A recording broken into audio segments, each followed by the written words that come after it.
Olá pessoal, tudo bem? Meu nome é Renan Louro e a gente está começando aqui no canal uma nova fase de gravação de videoaulas. E como primeira aula, a gente vai ter o assunto ecologia.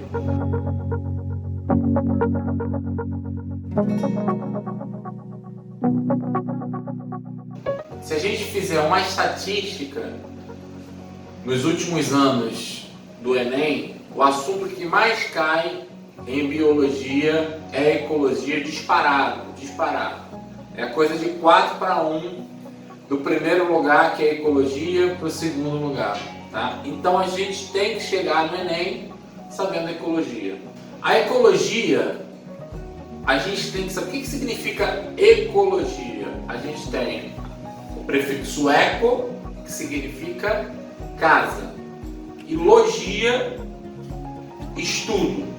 Ao pé da letra, né, o eco do grego aí, estudo da casa. Da casa de quem? Da casa dos seres vivos. Sempre lembrando que em ecologia, diferente da zoologia, diferente da botânica, que a gente estuda seres vivos em si, a gente estuda sempre a interação dos seres vivos com os fatores físicos e químicos no ambiente. Tá? Então, fatores físicos como calor, luminosidade, umidade, salinidade, né? E fatores químicos também, gases, reações, isso tudo a gente tem que interagir entre a ecologia e os fatores que a gente chama de abióticos. Fatores físicos e químicos, fatores abióticos, um prefixo a, de negação, sem vida.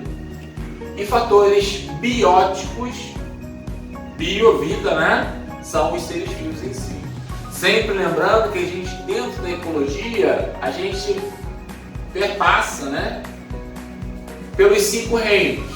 A gente fala sobre os animais, a gente fala sobre as plantas, a gente fala sobre os fungos, sobre protozoários, algas, bactérias, né? Todos os seres vivos. Então, o primeiro assunto assim, que a gente tem que entender a questão da cadeia alimentar em si é como é que funciona uma cadeia alimentar. A gente vai ver que cadeia alimentar é linear. A sequência de seres vivos por onde a energia, a matéria, né, a biomassa passa. Começando dos produtores, indo até o último consumidor, o consumidor de topo de cadeia que a gente chama. Os produtores, como o nome já diz, são aqueles que produzem a matéria orgânica. Sem os produtores não há cadeia alimentar, não há teia alimentar. Né? Teia alimentar seria um entrelaçar de várias cadeias, né? Como o nome já diz, forma uma teia. São várias cadeias numa rede só. Tá? E os produtores então fazem o quê? Os produtores, eles são normalmente fotossintetizantes, podem ser quimiosintetizantes também, mas eles produzem seu próprio alimento. Através da fotossíntese, normalmente é esse processo, né? Eles produzem matéria orgânica. Né? Fotossíntese. O que é esse prefixo foto? Foto a gente, vamos tirar uma foto, né, no celular, na câmera fotográfica. O que é foto? Foto é de luz. E síntese é de produção. Então os produtores, eles vão produzir matéria orgânica com o auxílio da luz. Eles vão transformar a energia luminosa em energia química. As plantas, né, e as algas são os principais produtores, tá? E as plantas têm uma estrutura chamada, uma organela chamada de cloroplasto, né? E no cloroplasto a gente vai encontrar o pigmento chamado clorofila, né? Tem outros pigmentos, mas o principal é a clorofila, e através daí produz matéria orgânica. Glicose. Glicose é o açúcar mais simples que a gente encontra e é o fundamental, é o que o nosso corpo, nós animais, preferimos para obter energia. Além da glicose, os produtores, eles também produzem oxigênio. O oxigênio, olha só, imagine se não tivessem os produtores, né? A gente ia ficar sem matéria orgânica, glicose, né? Ia ficar sem oxigênio, não ia ter vida, né? Aliás, no início da vida, né, os primeiros seres vivos, eu tenho essa suposição, estudos aí da origem da vida, né, que não existia oxigênio inicialmente. Só depois, com o advento dos fotossintetizantes, passou a existir o oxigênio, né, produzido aí pelos produtores, principalmente pelas plantas e algas.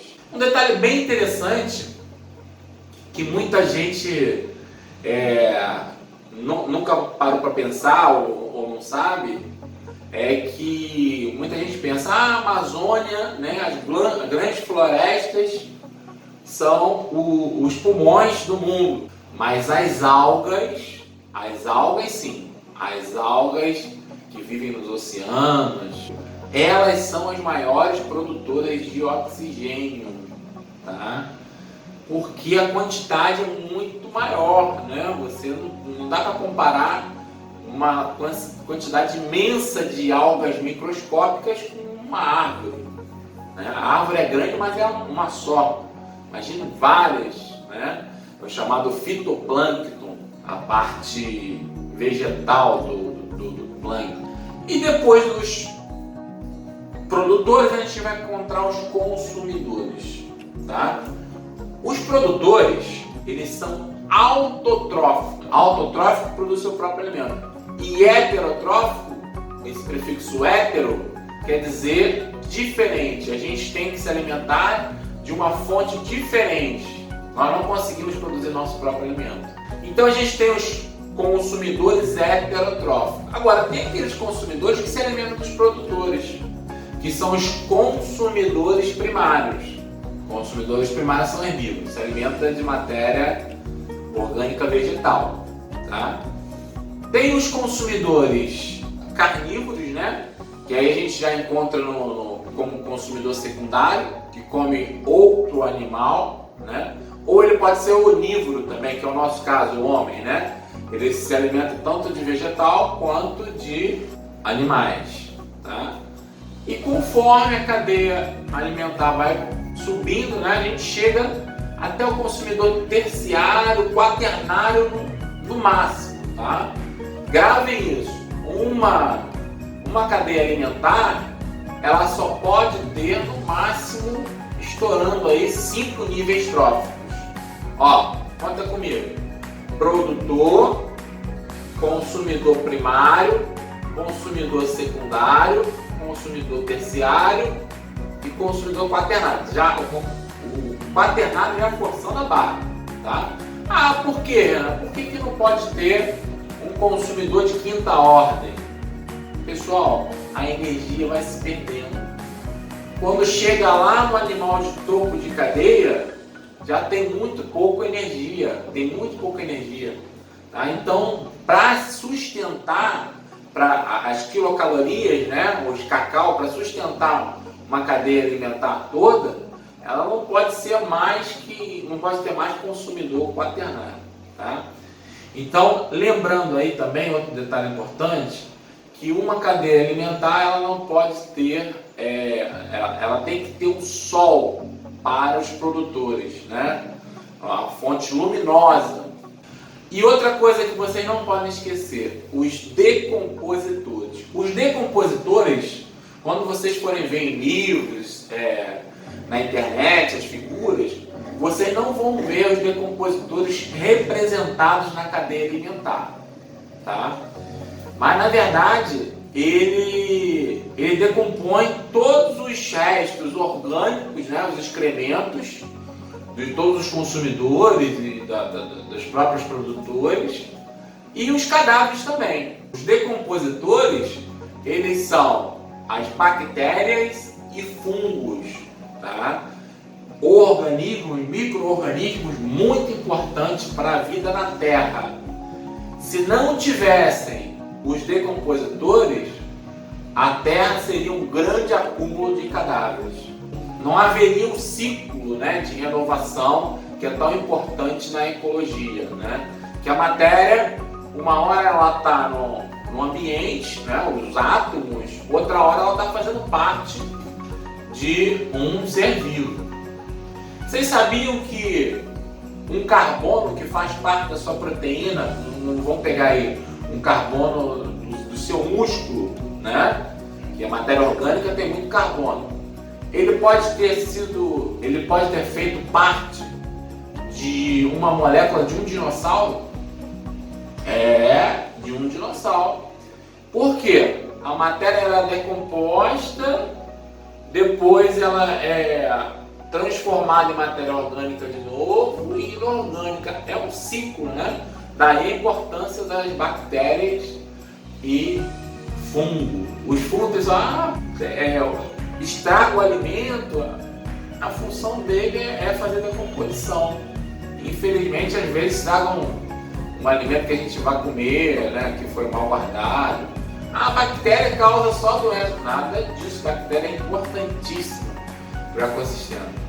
Tá bom? Depois a gente conversa mais numa próxima aula aí. Espero que tenham gostado, tá? Se inscrevam no canal, muito importante pra gente. A gente está no YouTube, no Instagram, tá no Facebook também, tá bom? Tudo Espaço de Ensino, sempre procure Espaço de Ensino. Até a próxima, tchau!